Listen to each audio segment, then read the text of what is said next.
Hi, this is Jody. Thanks for joining us on with our book reviews. I hope you're finding them useful. I'm finding them fun to do.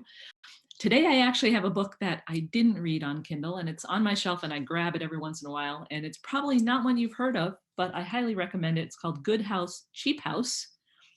And I recommend it because it kind of broadens your notions about what's appropriate and doable in a home, and doable in a way that's kind of inventive and smart without breaking the bank. And I think we're all concerned about that. A lot of it is just understanding the beauty in materials, wood materials like plywood, for example, or using linoleum in creative ways as countertops, in fact. So our house, you guys don't know me, maybe some of you do, but our house has a lot of IKEA in it, and IKEA gets a bum rap on occasion. But if you use a modular, simple, sustainably created a unit and you use it creatively, you can create just a beautiful, very personal home. So IKEA is one example.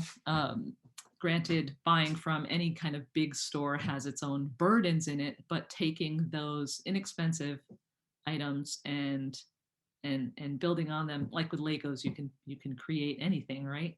So one of the examples that I often go back to in here is just the beauty of wood, and it doesn't have to be new wood. It can be reclaimed wood, and sometimes reclaimed wood gets higher in price, but sometimes you actually have a source that can make it doable. We did some small amount of work with reclaimed wood in our mobile home when we lived in a mobile home. Yes, we lived in a mobile home for 15 years. And that reclaimed wood provided some accents for creative lighting in our space that we also did with LED rope lights. Another example, like I said, is the linoleum countertops. In our home, we actually use butcher block countertops. I'm not a big fan of hard countertops such as granite or stone. First of all, they have to be mined and transported, but also I drop things. so it's nice to have a material that has a little bit of give. And a butcher block countertop was about a tenth the cost of any of the hard surfaces. And whenever we get a ding in it or whenever we burn something, we just scuff it out and re-oil it, which is awesome. So it's that creative approach. I'm trying to grab a couple more pictures, but let's just end there and say that you can use a simple metal roof and create quite a vibrant structure.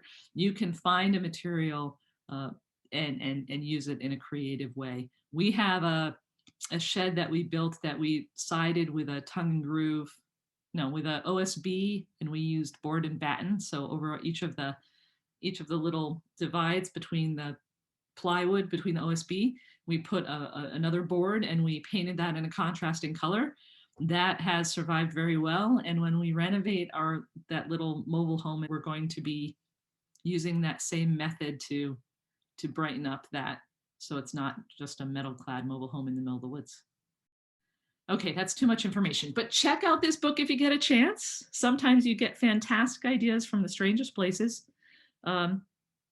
And read on and be willing to change. Thanks. Have a great day.